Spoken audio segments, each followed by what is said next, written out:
alutsista itu sebetulnya ini bukan masalah anggaran ya. Anggaran ini kan sebetulnya hanya ini cara Pak Prabowo menghindar aja ketika tidak sanggup menghadapi pertanyaan-pertanyaan tajam Pak Anies sama Pak Ganjar, sehingga dia melarikan ke anggaran, gitu kan? Anggaran dengan alasan dia pada saat COVID harus refocusing ke satu program yang memang itu sedang menjadi agenda khususnya pemerintah, gitu kan?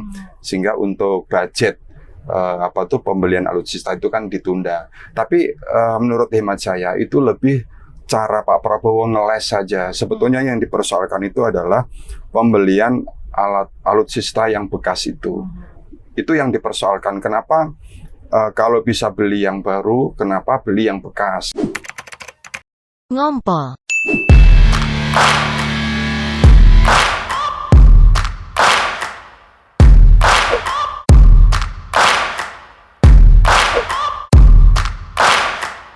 Hai guys, apa kabar hari ini? Mudah-mudahan pada nggak panas ya, karena debat Pilpres kemarin panas banget.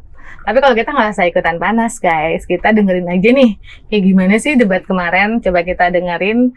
Seperti biasa saya ditemenin nih sama Mas Ahmad Raufik. Gimana Mas, udah lebih rileks apa? Iya, kita udah menikmati situasi. Oke, dan Mas Ruri? Ya. Mas, nggak usah dikenalin lagi lah, mereka siapa kan udah tahu ya. Apa kabar Mas Ruri? Baik Mbak Devi. Gimana kemarin ikutan panas apa? Enggak, Mas Ruri? Ya seru lah nonton. Seru ya? Ya. Kalau Mas Raufik itu ini ya di tempatnya ya? Ya, saya kebetulan di tempatnya, jadi bisa menyaksikan satu persatu secara langsung ya. Baik yang secara emosional atau secara dalam konteks debat yang sesungguhnya, bagaimana riuhnya di arena. Ada yang nyolot, ada yang tertib, ada yang segala macam. Jadi memang itu perang psikologis di antara para kandidat, karena para pendukung itu saling memancing situasi. Oh, sengaja untuk menjatuhkan psikologis lawan. Ya, makanya kan Mas Raufik juga ikutan dong menjatuhkan psikologis. Kita kan mewakili partai dan pendukung, jadi harus tertib.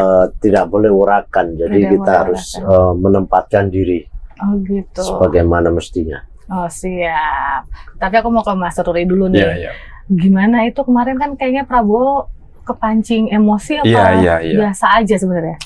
Ya, jadi kalau saya menyaksikan debat kemarin itu, memang waduh itu gimana ya? Kalau ibaratnya tinju itu Pak Prabowo itu benar-benar bonyok, kira-kira itu benar-benar bonyok. Karena Pak Anies, Pak Ganjar itu memang benar-benar mempersiapkan dengan baik ya. Kalau petinju itu dia berarti memang latihannya itu luar biasa kira-kira. Karena berdua itu sudah memperkirakan bahwa yang dihadapi Pak Prabowo itu petinju kelas kakap kira-kira begitu. Maka mereka berdua itu latihan all out. Dan ternyata Pak Prabowo ini yang dikesankan sebagai tokoh yang memang sebetulnya orang yang udah sangat berpengalaman, udah siap. Dan ternyata pada saat masuk ring, jadi bener-bener persiapannya Pak Anies sama Pak Ganjar itu bisa dimanfaatkan betul untuk menghajar Pak Prabowo gitu. Nah, yang menjadi masalah adalah Pak Prabowo ini kenapa tidak belajar dari debat sebelumnya. Ya kan, debat sebelumnya itu Pak Prabowo tentu sudah bersitegang juga sama Pak Anies, Pak Ganjar, dengan manuver-manuver Pak Anies yang begitu lihai dalam memainkan diplomasi, dalam memainkan narasi. Seharusnya Pak Prabowo, bidang yang dibahas itu adalah bidangnya. Seharusnya dia lebih siap, lebih bagus, lebih punya endurance, punya defense yang baik ya. Nah, ini kelihatan Pak Prabowo itu memang benar-benar kayak tidak punya persiapan. Nah, pertanyaannya ini sebetulnya Pak Prabowo ini benar-benar mempersiapkan diri apa tidak? Pak Prabowo ini benar-benar konsultannya itu dimanfaatkan apa tidak gitu. Sehingga dalam debat kemarin itu sungguh kalau kami menonton di luar itu Pak Prabowo ini benar-benar petinju yang tidak mempersiapkan diri dengan baik.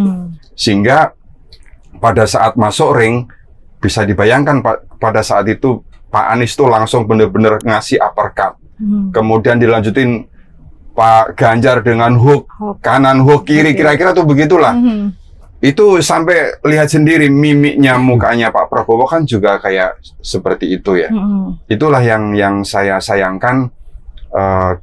Itulah kalau Pak Prabowo itu katanya pengen satu putaran, pengen menang. Nah, kalau seperti itu ditonton masyarakat, gimana dia bisa menginlinekan cita-citanya, dreamingnya, bisa menang satu putaran, kemudian bisa menang. Kalau seperti itu memperlemah dirinya sendiri, kira-kira begitu. Tapi kan ini kan negara tercinta Wakanda kita ini kan suka banget ya tentang zolim-zoliman nanti. Jadi seolah-olah yang terzolim itu kayaknya kasihan gitu. Jangan-jangan ini emang strateginya Pak Prabowo supaya pada karena banyak Mas Rafiq yang kasihan. Yang aduh kasihan ya orang tua kok digituin. Apalagi kan kita memang ada tata krama timur gitu ya. Ya kan kasihan itu karena dibikin-bikin juga. Kalau kita lihat yang beredar di WhatsApp, di sosmed itu kan memang ada timnya Pak Prabowo itu seolah-olah mengkondisikan bahwa ini Pak Prabowo harus dibikin kasihan karena memang kalah telak. Jadi kalau saya boleh komen itu ini persis situasi di mana debat cawapres, di mana yang namanya Gibran itu nonjokin kanan kiri nih, Pak Mahfud ditonjokin, Pak Caimin juga ditonjokin. Jadi seolah-olah ya si kecil ini nonjokin yang senior. Nah, situasi itu juga ternyata terjadi di debat capres kemarin. Pak Prabowo seolah-olah ditonjokin sama dua kandidat ini. Tapi ya inilah yang namanya debat-debat itu kan memang harus mengelola waktu, harus mengelola materi, harus mengelola fakta-fakta yang memang itu harus disajikan dalam waktu yang sangat tepat. Nah, memang Pak Prabowo memang nggak siap. Pak Prabowo itu kalau boleh saya lihat ya, kalau boleh saya komen, beliaunya ini pokoknya udah nggak pengen debat, maunya segera dilantik. Udah nggak mau ada lagi rangkaian-rangkaian yang membuat secara kejiwaan, secara psikis itu terganggu. Jadi maunya begitu dia dinyatakan sebagai capres ya udah langsung pemilu dan dilantik. Karena memang ada keyakinan beliau itu akan menang baik satu putaran maupun dua putaran. Nah, pelajaran yang bisa kita ambil dari debat kemarin itu sesungguhnya memang tidak boleh menjadikan suasana debat itu seperti kita layaknya antara yang sudah pengalaman atau yang belum berpengalaman.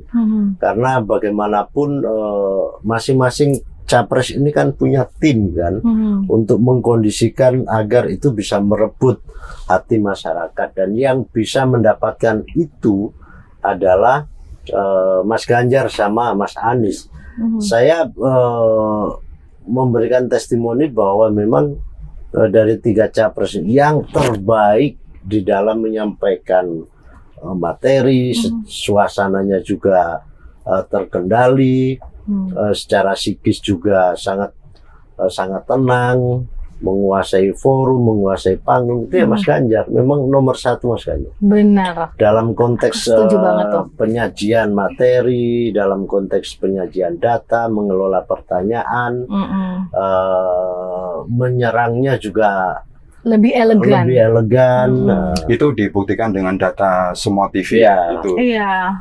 Mas Anies sih juga bagus juga, cuma kayaknya dari awal tuh udah nyerang. Apalagi kan mungkin ada sandungan dulu Mas Anies juga diusung jadi gubernurnya kan oleh Gerindra ya. Ya itu mungkin variabelnya kan ini Mas Anies ini kan nomor 01 ini kan mengusung perubahan kan. Namanya perubahan itu ya harus selalu berbeda dengan incumbent atau yang pro terhadap pemerintah. Jadi ya memang itu mempertegas sebuah positioning. Dan menurut saya siapapun akan melakukan itu kalau dalam posisi Mas Anies hari ini. Tetapi intinya Mas Anies juga keren, tetapi tidak banyak menyinggung data yang apa yang disampaikan oleh Mas Ganjar. Jadi lebih kena betul. Intinya kalau dianggap sebagai pemenang ya Mas Ganjar sebagai pemenang ya. Nah, yang menarik dari isi dari perdebatan kemarin kan juga permasalahan alutsista itu ya. Jadi kayak kenapa beli ini bekas? Gimana gitu? Memang ini bermasalahkah? Karena kan kalau kita lihat dari perbincangannya seolah-olah DPR udah setuju. Tapi kemarin kata DPR yang di situ juga ya setujunya itu soal anggarannya, soal anggaran detailnya itu. Jadi kalau mengenai soal alutsista itu sebetulnya ini bukan masalah anggaran ya. Anggaran ini kan sebetulnya hanya ini cara Pak Prabowo menghindar aja ketika tidak sanggup menghadapi pertanyaan-pertanyaan tajam Pak Anies sama Pak Ganjar, sehingga dia melarikan ke anggaran, gitu kan? Anggaran dengan alasan dia pada saat COVID harus refocusing ke satu program yang memang itu sedang menjadi agenda khususnya pemerintah, gitu kan? Sehingga untuk budget pembelian alutsista itu kan ditunda. Tapi menurut hemat saya itu lebih cara Pak Prabowo ngeles saja. Sebetulnya yang dipersoalkan itu adalah pembelian alutsista yang bekas itu. Itu yang dipersoalkan. Kenapa kalau bisa beli yang baru, kenapa beli yang bekas, gitu kan? Karena data-data alutsista kita itu kan banyak problem, banyak kecelakaan pesawat, gitu kan? Dan banyak prajurit-prajurit kita yang andal-andal itu juga karena problem pesawat yang tidak bagus itu banyak kecelakaan, gitu kan? Itu kan mendidik udah bagus-bagus, kemudian kecelakaan di pesawat karena pesawatnya memang pesawat bekas. Sebetulnya kalau menurut hemat saya itu pengalaman saya liputan yang cukup lama di tentara itu, di TNI itu, memang tidak bisa dihindari pembelian pesawat bekas itu, karena memang ya mungkin kemampuan anggaran kita gitu. Tapi kalau sebetulnya kalau dibicara mengenai soal prioritinya, sebetulnya juga bisa juga gitu, bisa juga membeli pesawat baru gitu. Kalau yang disampaikan Pak Prabowo itu term kondisinya itu lama, bahwa kalau beli pesawat baru itu harus menunggu waktunya itu panjang sekali. Nah, untuk mengisinya itu harus bekas dulu gitu. Tapi kalau ini bekas semuanya kan juga itu yang dipertanyakan, kenapa bekas gitu. Itu yang menimbulkan kecurigaan kan di situ. Kenapa harus bekas? Kenapa harus bekas? Ini ada kontrak yang bisa untuk membeli, ada pendanaan untuk membeli yang baru pun juga dibatalkan gitu kan. Yang kayak gini nih yang dipersoalkan oleh Pak Anies sama Pak Ganjar kan sebetulnya itu. Nah, sebetulnya bagi Pak Prabowo itu sederhana aja, jelaskan yang baik saja gitu, karena bagaimana proses membelinya, apakah G2G, apakah G2G, apakah G terus langsung ke produsen, dan apakah memang ada middleman. Iya, dan itu yang harus ditransparankan itu kan itu, jangan sampai ini hanya karena ada broker-broker yang kemudian dicurigakan itu. Jangan-jangan sebenarnya nggak ada. Nah, itu. Kita cuma curiga-curiga doang. Gitu. Makanya ini yang perlu dijelaskan kan itu. Betul Pak Prabowo udah menjelaskan bahwa kurun waktu atau usia pesawat itu 25 tahun, ya kan? Masa pakainya 25 tahun. Jadi kalau masih 15 tahun itu digunakan, itu masih punya waktu 10 tahun, atau 25 tahun dipakai 10 tahun itu masih bisa dipakai 15 tahun, kira-kira begitu. Nah, cuma yang tadi itu harus dibuka gitu kan, mekanisme pembeliannya tadi seperti apa, apakah tadi itu G2G atau gimana. Juga kemudian ada data-data pesawat-pesawat yang dibeli itu memang pesawat-pesawat yang benar-benar bagus apa tidak, kan begitu. Itu yang itu juga untuk memberikan rasa aman, rasa percaya diri masyarakat melihat alutsista. Jadi masyarakat nggak berasumsi-asumsi yang liar, jangan-jangan ini terlibat. Ya sebenarnya gini gitu, kalau soal alutsista itu, ini kan kecanggihan teknologi itu kan ada tahapan-tahapannya. Semakin mutakhir itu semakin canggih. Misalkan dulu kita di istilah komputer itu ada Pentium 1, Ya, Pentium 2, Pentium 3, Pentium 4. Nah, Pentium 1 mau mengejar ketertinggalan Pentium 4 ini nggak nyampe. Nah, ada dulu kita pertama kali punya handphone ya ada 2G, ada 3G, sekarang 4G, sekarang 5G. Jadi kecanggihan teknologi itu sebenarnya juga menjadi salah satu barometer bagi sebuah negara untuk menunjukkan kecanggihannya dan ketahanannya di dalam mempertahankan bangsa dan negara ini. Misalnya kayak Singapura itu setiap ada generasi baru dalam alutista itu pasti dia mau beli. Nah, Indonesia itu kan sekarang gini, era sudah sangat terbuka. Orang kalau mau membeli negara, kalau mau membeli alutista, pasti negara-negara lain juga tahu dong informasi. Indonesia ini punya apa saja, Singapura punya apa saja, negara Australia punya apa saja. Kira-kira kalau bertempur melawan Indonesia, kalau alatnya di bawah kecanggihan dari negara-negara tetangga, ini kan berbahaya juga. Jadi kita sekalipun punya 100, mereka hanya punya 10, dilawan 10 yang 100 ini bisa ambiar. Jadi menurut saya ini penting, makanya di dalam debat kemarin itu range-nya gimana, rencana strategisnya itu gimana di dalam mengelola pertahanan dan keamanan ini. Jadi itu yang menurut saya penting bagi negara ini mempunyai salah satu strategi yang terukur dan terencana agar kita juga tidak kalah secara teknologi dengan negara-negara tetangga. Itu baru sisi alutista. Di dalam Pak Prabowo juga tidak menyinggung sama sekali soal sebuah ketahanan itu di luar alutista. Bagaimana ketahanan pangan, bagaimana ketahanan terkait dengan budaya, bagaimana ketahanan terkait dengan hal-hal lain yang sifatnya itu dalam persaingan negara yang begitu kuat. Itu kan perang itu tidak hanya semata-mata fisik, tapi ekonomi, kebudayaan segala macam itu tidak, ya cyber itu tidak disinggung secara lebih luas, dan menurut saya memang sangat tidak siap, sangat tidak siap. Tapi, dalam konteks ini.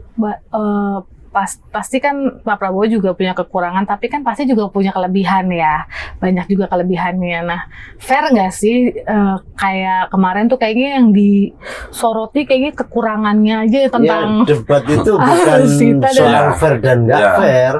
Debat itu kan juga mencari ruang bagaimana lawan itu juga dalam konteks menghadapi sebuah problem itu dia mampu atau tidak ya kan.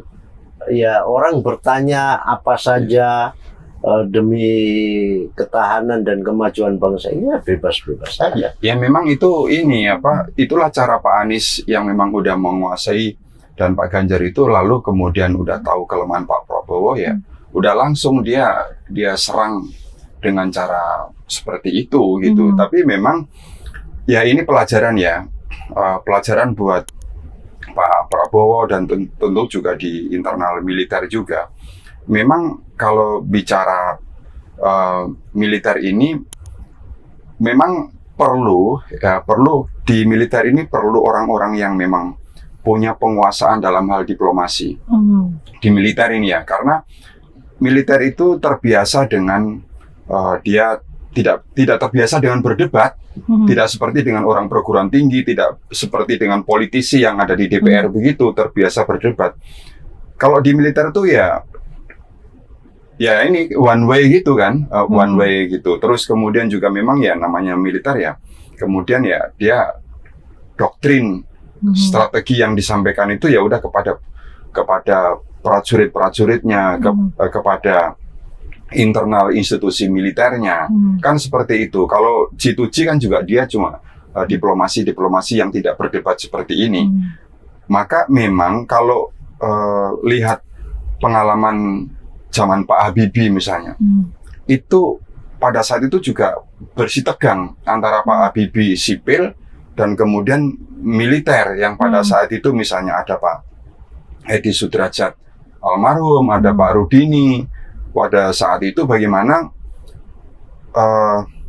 militer ini nguyong-nguyong Pak Habibie, karena memang Pak Habibie ini kekeh ya, gigih memperjuangkan industri dirgantara ini harus dikuatkan di Indonesia ini gitu, karena kan negara kepulauan bisa dijangkau dengan pesawat terbang itu. Nah, cuma pandangan militer ini kan dianggap belum waktunya, sehingga terjadilah ketegangan. Nah, pada saat itu saya menyaksikan sendiri bagaimana ada satu forum, Pak Habibie disuruh bicara terbuka dan semua tentara jenderal itu ada semua di forum itu.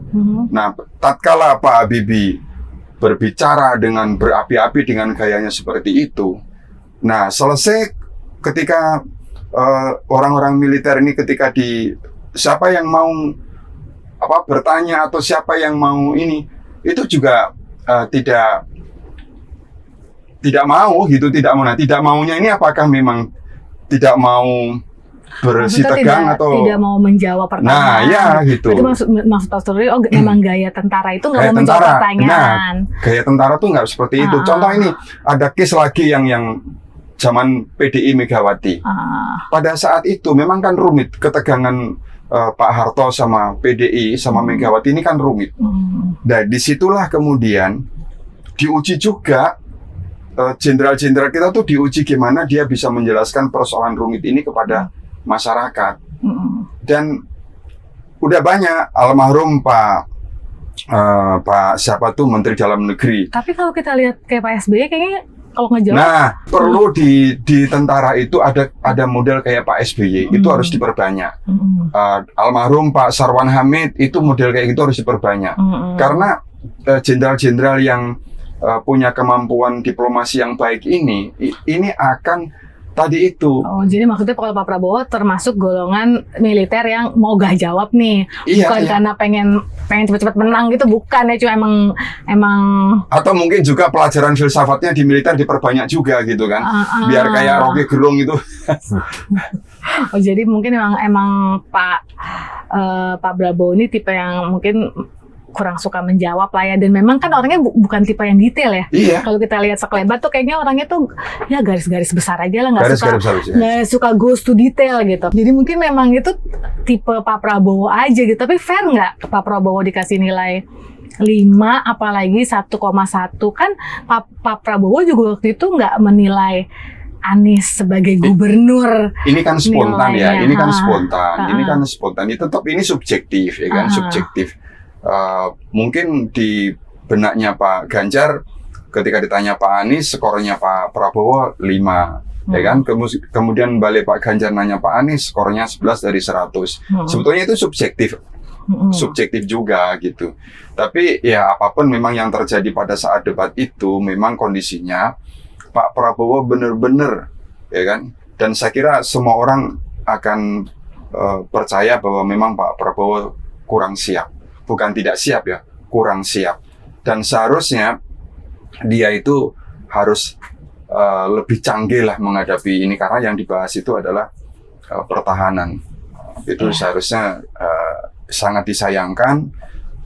Wong ahlinya kok, mungkin dia ngenteng kali ya. Kalau sepak bola itu lawannya tuh dianggap enteng ya, ini gitu. Ini anak kecil gitu. Tapi yang masalah skor itu Mas Rafiq, itu katanya ada yang melaporkan ya?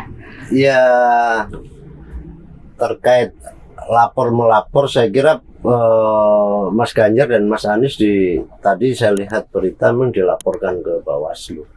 Menurut saya ini sangat merugikan Pak Prabowo, karena seolah-olah Pak Prabowo itu figur yang anti demokratis, anti keterbukaan. Padahal eranya sejak reformasi ini yang berhasil dan mampu melakukan reformasi di segala bidang, itu mestinya ya orang-orang di sekeliling Pak Prabowo itu juga mengikuti spirit itu. Padahal di sana juga banyak aktivis, ada Budiman Sujatmiko, ada banyaklah aktivis 98 yang bergabung di situ. Mestinya mereka juga memahami situasi ini dan tidak perlu lapor-melapor.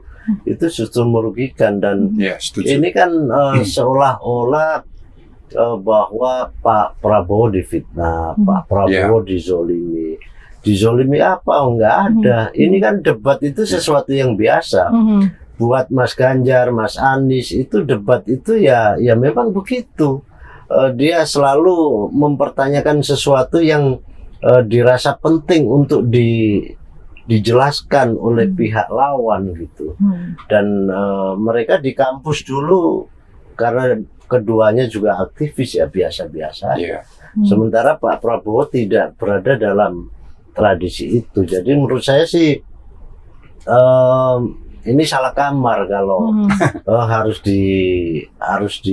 dilaporkan ke Bawaslu, dan pasti Bawaslu tidak menanggapi itu karena memang tidak ada aspek kerugian apapun atau tidak ada aspek fitnah apapun. Justru Mas Anies bilang kan ada 340.000 hektar. Pak Prabowo sendiri membantah, salah itu. Justru data yang benar itu mendekati 500.000. Bayangin, loh, kalau begitu capresnya aja bilang begitu, ngapain itu dilaporkan ke Bawaslu gitu. Jadi menurut saya itu juga nggak substansi. Saya sih berharap ya. Di dalam debat kemarin itu tidak saya temukan soal spirit untuk membangun industri pertahanan di dalam negeri. Kita udah punya PTDI, kita udah punya Pindad, PT PAL. Itu kan mestinya negara bagaimana hadir untuk membesarkan industri pertahanan dalam negeri itu agar kita menjadi industri pertahanan yang disegani, paling nggak di Asia lah. Kan kita tahu bahwa produk PTDI itu kan juga udah dipakai oleh beberapa negara. Lalu Pindad itu juga menghasilkan peluru jenis senapan yang cukup presisi, tank dan segala macam. Ini kan sampai hari ini yang namanya peluru aja masih impor. Bayangin itu, peluru aja masih impor. Gimana ya? Gimana kita mau negara yang sebesar ini tapi kita tidak punya industri pertahanan yang cukup besar. Ini pertanyaannya Mas Anies untuk konklusi kita nih, jadi berapa nilai yang diberikan Mas Rafiq dan Mas Ruri untuk pertahanan yang dipimpin Pak Prabowo ini? Hati-hati ya, nanti kalau nggak masuk ke ini. Hati-hati dipikirin dulu, mulai dari Mas Ruri dulu. Enggak, kalau saya sih, saya nggak perlu menilai ya, kan pasti masyarakat sudah menilai, karena ini korelasinya bukan dengan saya, korelasinya Pak Prabowo dengan masyarakat yang akan memilih. Jadi dengan debat itu, saya kira nggak usah ditanya, masyarakat pun udah bisa memberikan penilaian ketika di-compare dengan dua paslon yang lain. Jadi enggak, tapi pertahanan kita berapa skornya? Apa pertahanan yang dipimpin oleh Pak Prabowo itu kan kemarin ditanya. Enggak, mungkin saya tidak dalam konteks memberikan nilai karena memang otoritas saya itu tidak ada ya. Saya hanya, kalau saya sebagai warga biasa ya membaca, melihat gitu ya. Tapi kalau untuk memberikan skor itu mungkin tidak pas gitu. Gitu. Kalau Mas Rafiq?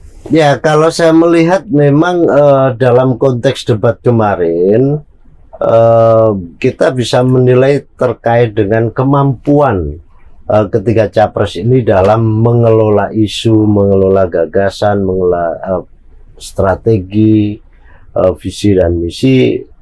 Ganjar nomor 1. Kalau pertahanan kita di bawah kepemimpinan Pak Prabowo, skornya? Ya, kalau pertahanan di bawah kepemimpinan Pak Prabowo, menurut saya ya dalam konteks ini kan banyak masalah ya. Ada namanya PT yang terlibat langsung dengan keluarga, dengan grup-grupnya beliau, yang itu sudah menjadi rahasia publik. Menurut saya sih penting ini harus segera dirapikan, dinetralisir. Enggak bisa ada. Ya, kalau skor itu nanti kalau saya jadi capres saja perlu. Oke, saya guys. ikut menentukan skornya. Makasih banyak loh Mas Rafiq dan Pak Ruri, karena nggak ada yang berani nih guys ngasih skor buat Pak Prabowo. Aku aja ngasih, gimana? Kalau kalian di rumah, menurut aku sih pertahanan kita ya udah 90% kalau kita nggak perang, kita aman-aman aja, damai aja gitu. Pak Prabowo tenang aja. Saya kasih 90 untuk Pak Prabowo 90 dari 100, Pak Prabowo bukan 90 dari 1000, tenang. Keren Pak Prabowo. Tapi tetap yang paling mantap ya Mas Ganjar. Saya kasih Mas Ganjar nilai debat kemarin 99,9999 karena 0,1-nya katanya yang semuanya cuma milik Allah guys, milik Tuhan ya kan. Jadi sampai situ aja guys. Jangan sembarangan nilai orang, nanti dilaporin. Kalau juga ada salah-salah kata, jangan dilaporin juga kita ya, karena kan ini cuma diskusi terbuka. Oke guys, sampai ketemu lagi. Bye bye guys.